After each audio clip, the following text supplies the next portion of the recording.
BA second year. आज हम unit 4 में शुंग काल पढ़ेंगे, शुंग पीरियड। इससे पहले हमने मौर्य काल पढ़ा। तो मौर्य काल में इससे पहले वाले वीडियो में मैंने मौर्य काल आपको समझाया था कि मौर्य काल की स्थापना कैसे हुई और उसका संस्थापक कौन था। उसके बाद उसका मौर्य वंश की जो स्थापना के बाद उसका दूसरा जो राजा सम्राट हुआ वो बिंदुसार हुआ। बिंदुसार के बाद क्या नाम से अशोक हुआ। तो अशोक के बारे में हमने पढ़ा। इस तरह से बहुत सारे मौर्य काल के बहुत सारे वंशज हुए और एक के बाद एक गद्दी पे बैठते गए। और अंतिम जो सम्राट था उनका मौर्य वंश का जो अंतिम सम्राट था वो था वृहद्रथ। मौर्य वंश का अंतिम सम्राट था वृहद्रथ। ये मौर्य वंश का अंतिम सम्राट था। जैसे चंद्रगुप्त मौर्य था, फिर उसके बाद बिंदुसार, फिर अशोक, इस तरह से। तो लास्ट वाला जो था आखिरी वो था वृहद्रथ। तो चंद्रगुप्त मौर्य का जो वंश चला उसमें नंबर 1 चंद्रगुप्त मौर्य जो संस्थापक था मौर्य वंश का। दूसरा बिंदुसार था। तीसरा अशोक था। उसके बाद दशरथ मौर्य था। फिर संप्रति था, शालिजुक था, देववर्मन था, फिर सतवधन्वंत था। इस तरह से बहुत सारे वंश, उनके वंश में बहुत सारे लोग आए और उन्होंने राजगद्दी संभाली और मगध पर राज किया। लेकिन अंतिम जो सम्राट था वृहद्रथ, उसका एक सेनापति था पुष्यमित्र। वृहद्रथ का सेनापति, उसकी सेना का सेनापति था।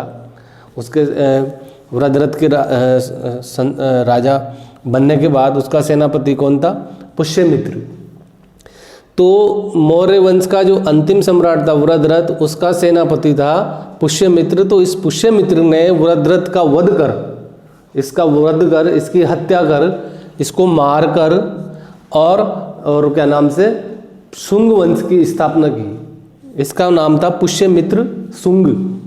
तो वृहद्रथ का जो सेनापति था पुष्यमित्र शुंग, उसने क्या किया, अपने राजा वृहद्रथ का वध कर दिया, उसकी हत्या कर दी और हत्या करके और क्या नाम से उस मौर्य वंश का खात्मा कर दिया और शुंग वंश की स्थापना की। खुद राजगद्दी पे बैठ गया और सन 185 ईसा पूर्व में क्या नाम से वो शुंग वंश की स्थापना की और फिर वहाँ से शुंग वंश चला। तो शुंग वंश का जो समय है वह है 185 ईसा पूर्व से 75 ईसा पूर्व। लगभग 110 वर्षों तक शुंग वंश का राज रहा मगध पर। तो शुंग वंश के बारे में हम पढ़ेंगे, जिसमें हम शुंग वंश का जो कला का जो पक्ष है, हम क्या पढ़ रहे हैं। ये आप लोग सोच रहे होंगे कि इतिहास पढ़ा रहे हैं सर। इतिहास नहीं पढ़ा रहे हम जो जितने भी वंश हुए हैं, मौर्य वंश हुआ, शुंग हुआ, कुषाण हुआ, गुप्त हुआ, तो इन वंश के दौरान, इन राजाओं के दौरान, इन सम्राटों के दौरान क्या नाम से कला का क्या कैसे कैसे विकास हुआ, किस तरह के कला के काम हुए, मूर्ति कला, स्थापत्य कला, तो इस तरह से मुद्राएं कैसी थी, इनके बारे में हम पढ़ रहे हैं मूर्ति कला में। तो हमारी जो बुक है, हमारा जो पेपर है, उस पेपर का नाम ही यही है कि भारतीय चित्रकला एवं मूर्ति कला का इतिहास। तो हमने चित्रकला का इतिहास तो पढ़ा। अब जो चौथी और पांचवी जो यूनिट है वो है मूर्ति कला का इतिहास। तो भारतीय मूर्ति कला का इतिहास कहाँ से शुरू होता है? सिंधु घाटी की सभ्यता से।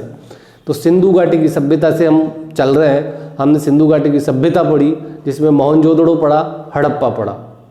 हमारे सिलेबस में मोहनजोदड़ो और हड़प्पा ही दे रखा है।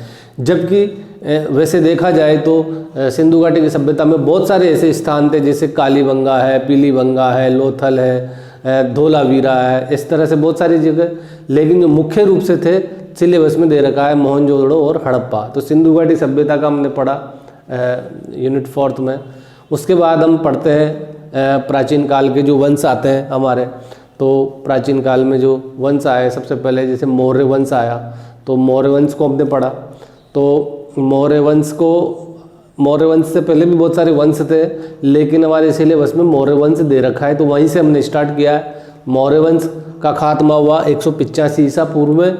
वो जो मौर्य वंश का जो आखिरी जो सेना क्या नाम से राजा था वह वृहद्रथ, तो उसका जो सेनापति था उसकी सेना में तो वो था पुष्यमित्र शुंग, जो कि एक ब्राह्मण था। और पुष्यमित्र शुंग ने अपने राजा की, अपने सम्राट का वध कर दिया, हत्या कर दी, उसका मर्डर कर दिया और उसको क्या नाम से मौर्य वंश का खात्मा करके मगध की गद्दी पर, मगध जो राज्य था उसका राजा बन गया और वहाँ से शुंग वंश की स्थापना हुई।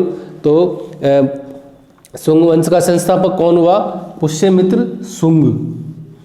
पुष्यमित्र शुंग, इन्होंने भी मूर्ति कला के क्षेत्र में बौद्ध धर्म की जो अशोक ने जो काम करवाए थे, सांची के स्तूप वगैरह, भरूच के स्तूप वगैरह, ये जो वहाँ से शुरुआत की थी अशोक ने, तो उन कामों को पूरा करवाया पुष्यमित्र शुंग के वंशजों ने।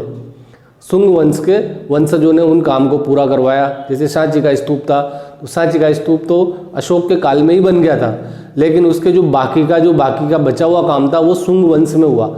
इसलिए हम जो सांची का स्तूप है उसको शुंग वंश में पढ़ते हैं, क्योंकि उसकी जो केवल अशोक ने तो उसको स्तूप को बनवा दिया, लेकिन उसका जो आगे का अलंकरण जो करवाया, आगे का डेकोरेशन जो करवाया वो शुंग वंशों ने करवाया। तो हम जो सांची का स्तूप पढ़ेंगे, भरूच का स्तूप पढ़ेंगे, वो शुंग वंश में पढ़ेंगे, जबकि वो बन तो अशोक के काल में ही गया था।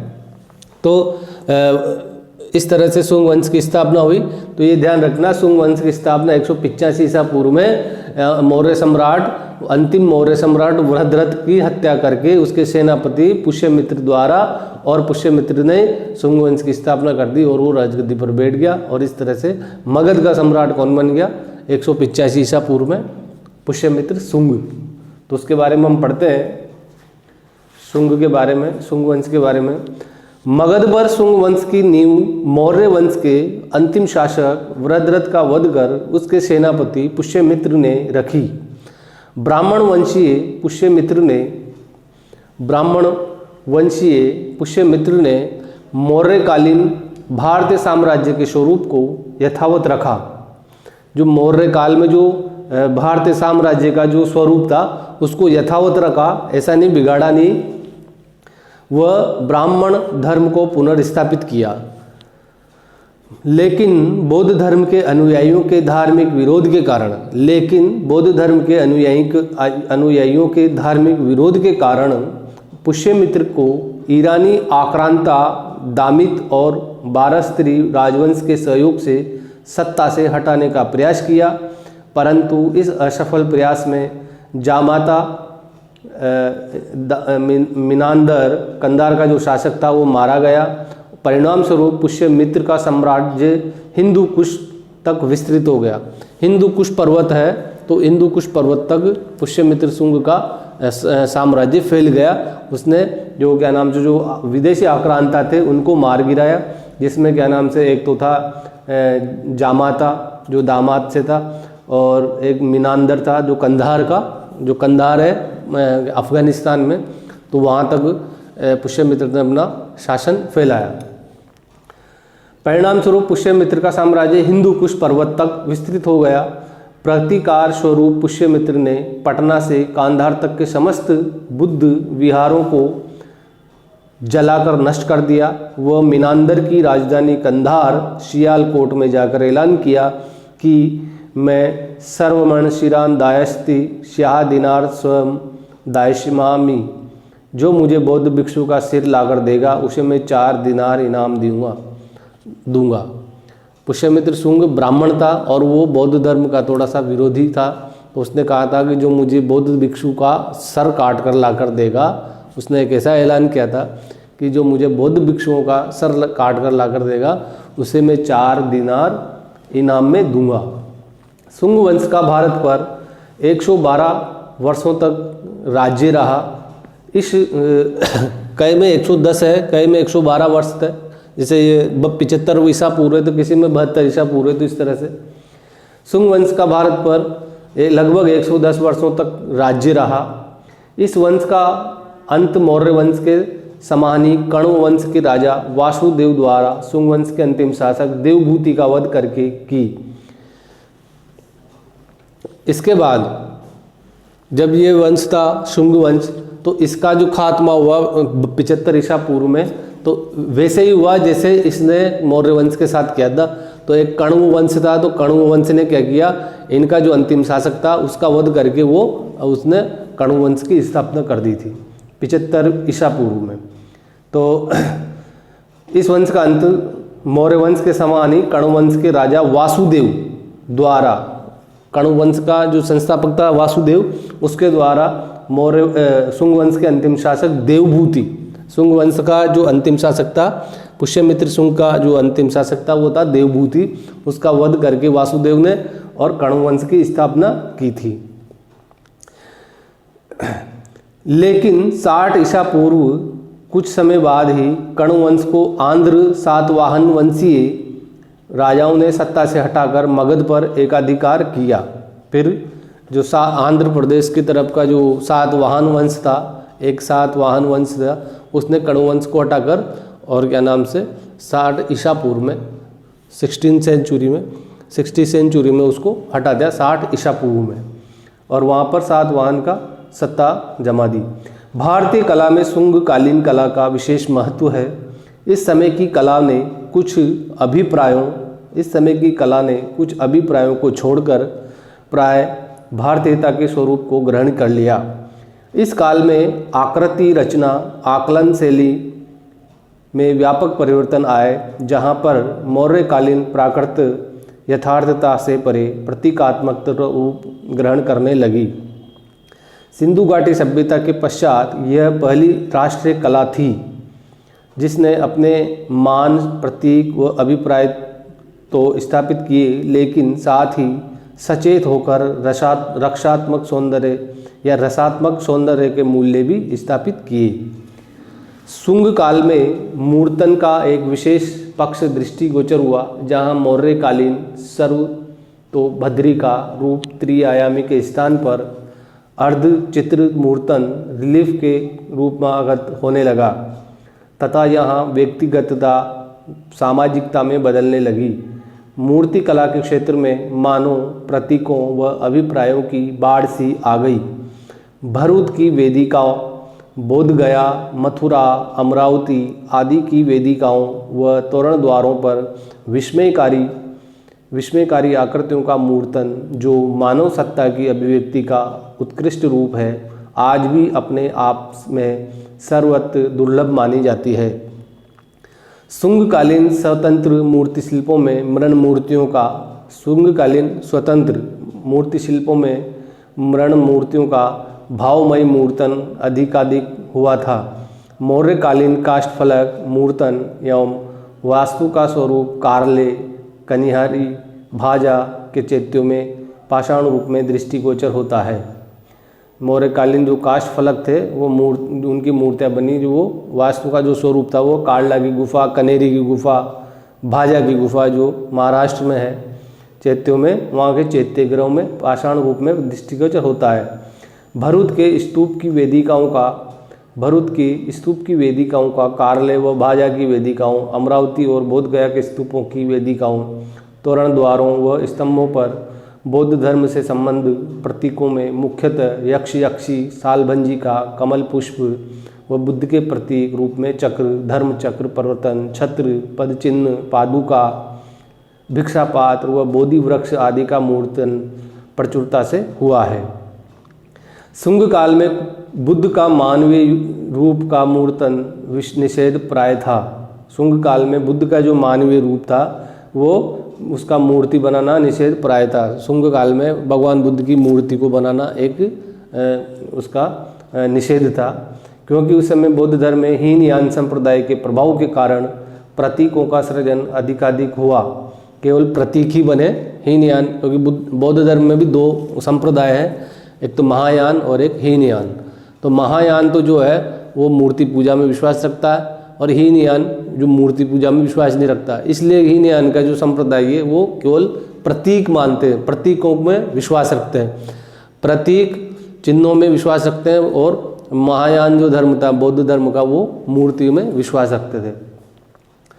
तो इस तरह से शुंग काल में बुद्ध का मानवीय रूप का मूर्तन निषेध था, क्योंकि उस समय बौद्ध धर्म में ही न्यान संप्रदाय का प्रभाव था। इस कारण केवल प्रतीकों का सृजन करना ही अधिकाधिक हुआ।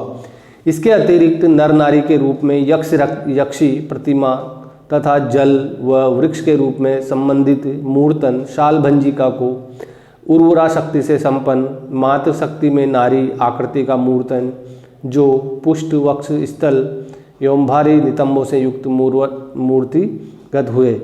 यही नारी आकृति कालांतर में भारतीय स्त्री दैहिक सौंदर्य का आदर्श रूप माना जाने लगा। इसके जो प्रमुख उदाहरण हैं वो है सांची के स्तूप की मातृ वेदिकाएँ, जो सांची में जो वेदिकाएँ बनी स्तूप में वो।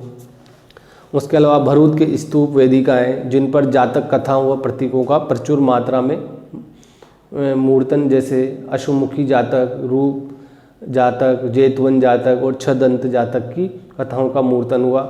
आंध्र के जगपेट, अमरावती, बोध गया के स्तूप, शुंगकालीन मथुरा के स्तूप की वेदिकाओं के अवशेष, बाजा व कारला के चैत्यगृहों में उसी अवशेष, ये सब वहाँ पर बने।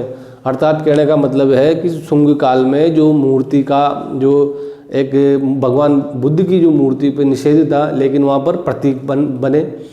तो जैसे कि भाजा की कारला की गुफा, भाजा की गुफा, या फिर क्या नाम से भरूच के स्तूप है, इन्हें बहुत सारे जो प्रतीक बने हैं शुंग काल के, तो वहाँ पर देखने को मिलते हैं। जैसे कि सांची में, भरूच में, भाजा में, कारला में, अमरावती में इत्यादि जगह पर, मथुरा में भी ऐसी चीज़ें देखने को मिलती है। इसके अलावा धमेक स्तूप जो है सारनाथ, वो भी क्या नाम से शुंगकालीन कला का जो केंद्र रहा है। उसमें कौशाम्बी, मथुरा, बोध गया, पाटलिपुत्र, भरूच, सांची इत्यादि है। स्तूप शब्द संस्कृत व पाली से निकला गया शब्द है, जिसका मतलब होता है ढेर। जो स्तूप है, सांची का स्तूप, स्तूप का मतलब होता है ढेर, किसी चीज़ का ढेर, है ना। ऐसे ढेर हो जाता है ना किसी चीज़ का ढेर, उसको स्तूप कहते हैं। पाली से, संस्कृत और पाली भाषा से निकला हुआ शब्द है। स्तूप चैत्य विहार शुंग काल की ही देन है। स्तूप चैत्य विहार और शुंग काल की देन है। शुंगकालीन शिल्प बौद्ध, जैन, ब्राह्मण धर्म से प्रमाणित है। इसके बाद हम पढ़ेंगे सांची का स्तूप। तो शुंग काल में जो सांची का स्तूप का जो विकास हुआ उसको हम पढ़ेंगे अब शुंग काल में। तो इस तरह से ये शुंग काल की स्थापना हुई और शुंग काल में मूर्तियों का किस तरह से इसमें जो शुंग काल के जो वंशज थे वो बौद्ध धर्म को मानते नहीं थे, वो ब्राह्मण धर्म के लोग थे। और लेकिन धीरे धीरे आगे जाके इन्होंने केवल इनमें बौद्ध धर्म को जो के प्रतीक बनाए, जैसे सांची में, अमरावती में, भरूच में। तो उनमें क्या नाम से आगे के जो वंशज आए उन्होंने जो बौद्धों के विरोध के कारण इनका विकास किया, और विकास करने के बाद इन्होंने जो सांची में जो स्तूप का जो विकास किया उसका अलंकरण किया। इसमें जो मुख्य रूप से सांची और भरूच, तो शुंग काल में हम सांची और भरूच दो टॉपिक हैं जिनको पढ़ेंगे। तो हम इसके बाद के वीडियो में हम पढ़ेंगे सांची का स्तूप।